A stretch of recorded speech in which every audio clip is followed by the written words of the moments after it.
again, welcome to my kitchen. I'm about to make some granola. I like to call it raw-nola because it isn't baked, it's still enzymatically alive. And quite frankly, I wasn't even going to show you this recipe.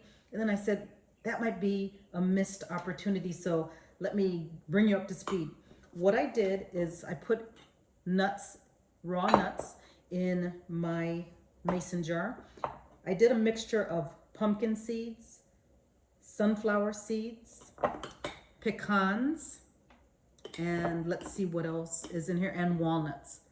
And you can use any that you like, just any, but these are some of my favorites. And what I really like to do with them is I make this granola and I eat it as is, or I eat it with raw nut milk that I've made, and I use it as a cereal. So either way is really nice. So after you've soaked them, I just do everything overnight. Then I rinse them. I put them in a food processor, and what I'm going to do is I'm going to pulse it and kind of just get them chopped up, and I'll add a sprinkle of cinnamon, a sprinkle of nutmeg, maybe 2 or 3 sprinkles. And you'll see why I wasn't even going to show you, because I don't really have the measurements, because I go by taste. I have my spoons here so that I can taste what it's how it's coming out. But you can also do the same thing. You have an idea of what the ingredients are and what to do with it. So let's go ahead. I'll go ahead and pour my nuts in here. I've already, like I said, soaked them overnight, then rinsed them. And there's a little bit of moisture still, a little bit of water, and that's okay because this is going to go in the dehydrator. When dehydrating items that you want to stay enzymatically alive, you dehydrate between 118 degrees Fahrenheit, 115 degrees Fahrenheit. No higher than that, because once you start going higher than that, you're going to kill the enzymes. Just think of it this way. I'm not telling you to do this, but if you were to stick your finger into an oven or a dehydrator and you had to pull it out very quickly, more than likely it's because it's so hot that it is going to burn you. Well, that's what happens with the food as well. It is burning it. However, if I have my dehydrator on 115, 118, it's pleasantly warm to the hand. Obviously, you don't want that kind of temperature out there. I know some people live in that type of temperature, but I'm just making a point. All right, so I have my nuts, about 6 cups of nuts total. This is the container. This is the 6-cup mark, and I filled it up to about there, okay? So I like the flavor of cinnamon. You can always also use, there I did, 3, 4. Pumpkin pie spice is another of my favorites. And cinnamon is a bit stronger, so I usually do 1, 2, just a little less. And I love maple syrup, pure maple syrup, not the fake stuff, because once it's dehydrating, it gives it that nice crunchiness and some of it sticks together.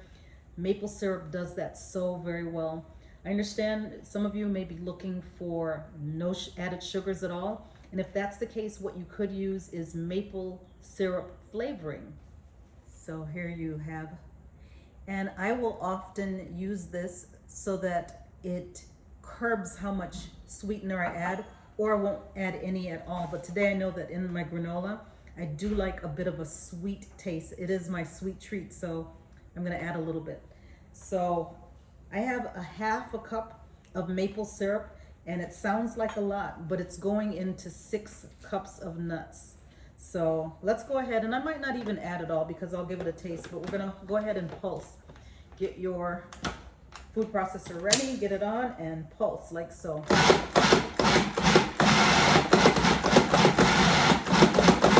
Because you're not looking to make it into a smooth paste, you just want still chunks in there. Let's go ahead. I'm gonna add 1/2, so that's about 1/4 cup.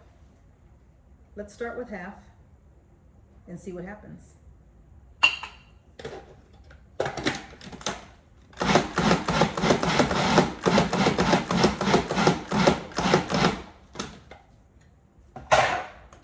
So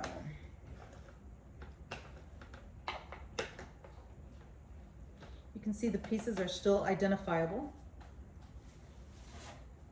but they're smaller. See, there we go.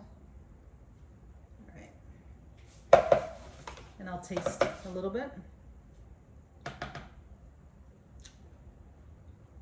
You know what?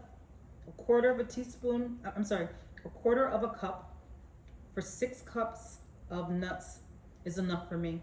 It gives it a hint of sweetness, and when I'm using it as cereal, if I want a little bit more, then I can add some more, but it really is enough. And oftentimes when we dehydrate something, the sweetness intensifies. So I'm gonna leave it at a quarter of a cup. Feel free to add more when you're making yours at home. You could also add some pieces of apple or bananas or any other fruits, and those will intensify the sweetness as well if you're going to use that. So I'm going to grab my Teflex sheets for my dehydrator, and I'll be right back. So just going to take some and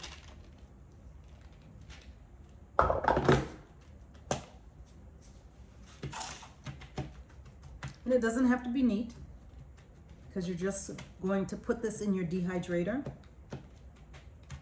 to dry.